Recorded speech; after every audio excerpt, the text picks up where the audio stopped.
Hey everyone, thank you so much for tuning into this episode. Today we're going to be talking about the notion that you don't have to have it all figured out to really start envisioning and holding a vision for the future. I think we're too often taught by the structures that we're first introduced to.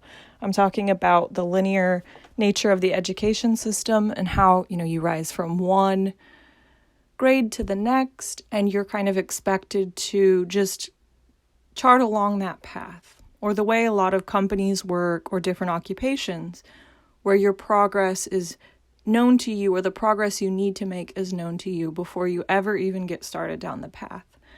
I think a lot of the time when people are asked to do an envisioning exercise or a vision building exercise, they're kind of intimidated or find themselves limiting themselves out of fear because they don't want to dream too big. They don't want to envision anything too big for themselves because they feel that from the start, they don't know how to reach that vision. They don't know how to make it happen.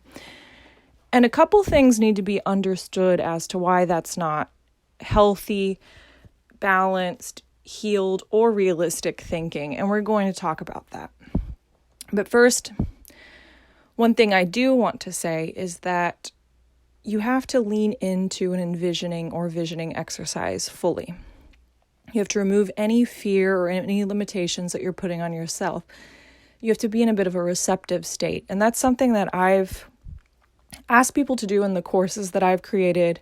Something I ask people to do in my book is to take a moment and get into a really receptive state to receive whatever it is that some combination of you and the universe wants you to receive regarding some vision of the future. This can be 5, 10, 15 years out, but I find that it's most helpful in the 10 to 15 year range because it really helps you understand exactly the kind of lifestyle you truly want. For most people, envisioning about 15 years out, that helps them solve for the type of job they truly want to occupy, the type of home they really want to live in, the location they really want to live in, the spouse or partner that they want in life, if they want children or not, what pets do they want, what does their home decor look like, what is their level of lifestyle living, are they living some type of fantastic nomadic existence, or are they in, a standard 4-bedroom home and living a specific way? I really think going through a normal day, and if you're interested in this envisioning exercise, you can absolutely access guidance for this in my course, Raise Your Vibration, through the 21-day Inner Glow Up Challenge that I have on my site, or you can purchase my book for yourself and be led through it as well. It all depends on how you choose to receive this type of guidance and information. And so when people are asked to do that, it really helps them to hone in what it is they really want, because a lot gets solved by focusing on a day in the life, just a normal day in the life, not anything extraordinary, though of course every day of your life is extraordinary.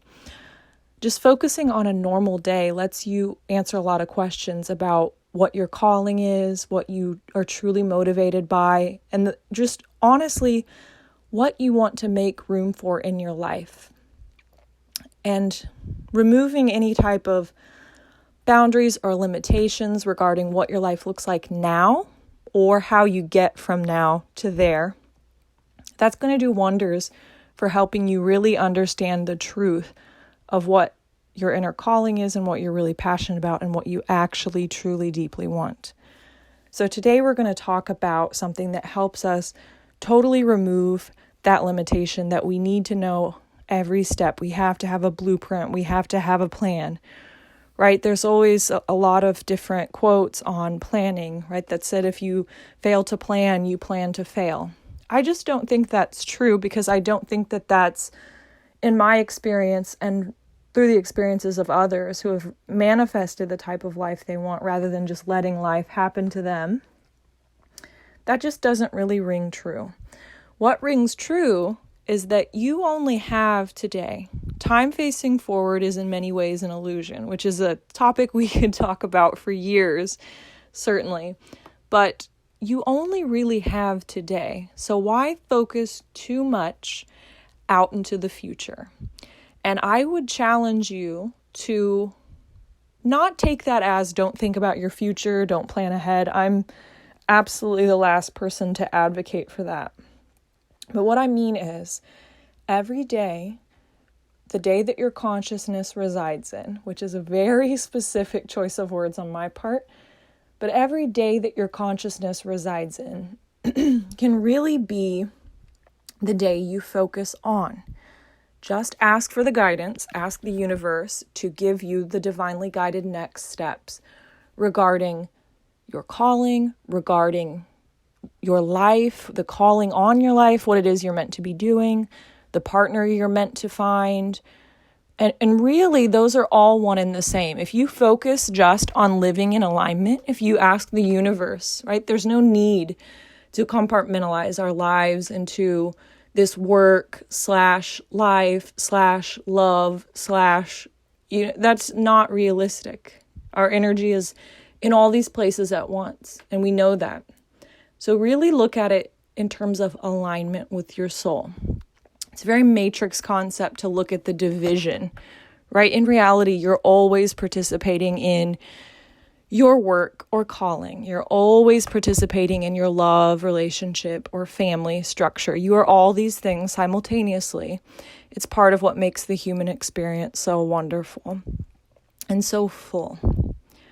So instead, look at it from a perspective of asking the universe, what divinely guided steps can you receive today, in the now? What's the next step you need to take to live in alignment with your soul?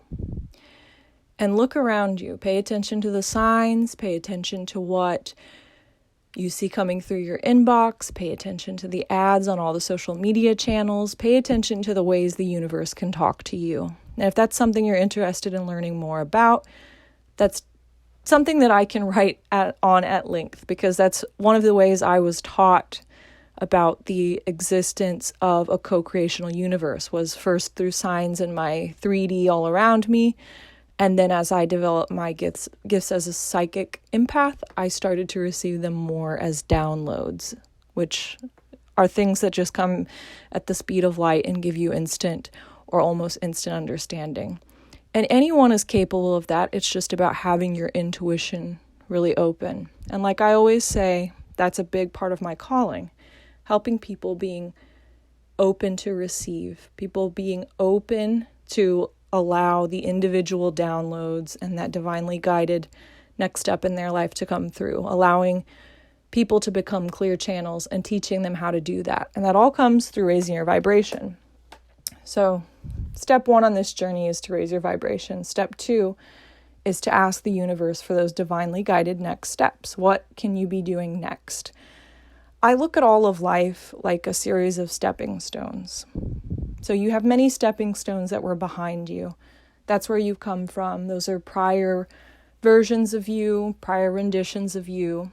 But hopefully, if you've been listening and the universe has been leading you, because I know it has, whether you believe in astrology, whether you believe in energy, regardless of what you believe, you don't have to see the puppeteer to know that you were in fact pulled along on strings.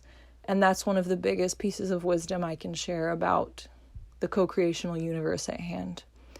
People think that manifestation only works when they're working it, and that's simply not true. You've just become aware of the concept, perhaps.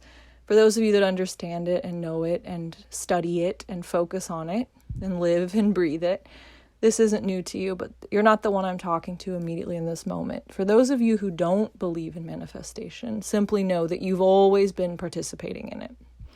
It's just about energy, and everything is energy. It's just about energetic matching. So now that you're here and up to date and along for the ride, let's talk about those stepping stones going forward.